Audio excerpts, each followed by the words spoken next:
And in chapter 24 of Matthew, Jesus explicitly tells his disciples that the end of the world will see them going through great tribulation and suffering, and that those days of tribulation would be shortened by God for their sake. That would make no sense if believers weren't experiencing the tribulation. Matthew 24 is also a favorite for rapture believers, especially verses 36 through 44, in which Jesus says this. Forgive me, this is a little bit long, but I want you to hear it all. But of that day and hour no one knows, not even the angels of heaven, but my Father only. But as the days of Noah were, so also will the coming of the Son of Man be. For as in the days before the flood they were eating and drinking, marrying and giving in marriage, until the day that Noah entered the ark, and did not know until the flood came and took them all away, so also will the coming of the Son of Man be.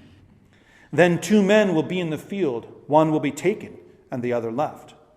2 women will be grinding at the mill, one will be taken and the other left. Watch therefore, for you do not know what hour your Lord is coming. But know this, that if the master of the house had known what hour the thief would come, he would have watched and not allowed his house to be broken into. Therefore you also be ready, for the Son of Man is coming at an hour you do not expect. When St. Athanasius of Alexandria, a 4th century bishop in Egypt, comments on that passage, he just says that this refers to the great judgment, that the good will be divided from the evil. Chrysostom, when addressing this passage, focuses on being watchful.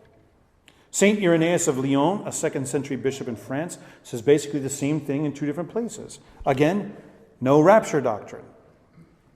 If you look at the whole of Matthew 24 and then Matthew 25, you will see that it is all about the coming great judgment, that God will divide out the good from the wicked, and drawing contrasts between those who are righteous and those who are not. Matthew 25, by the way, is where we get the famous image of the sheep and the goats. So yes, one will be taken and another left, but this isn't referring to the rapture, but rather to who will be admitted into the kingdom of heaven. And it's also just one image used here. Alongside the image of one person being taken and another left, Matthew 24 and 25 also use images of faithful and faithless servants, of wise and foolish virgins, of industrious and lazy servants, the sheep and the goats, and the kind and the uncharitable. Rapture believers, instead of seeing all these images together as talking about the same thing, instead divide them up into various events at the end times, and they choose to take one image literally and leave the rest as metaphors.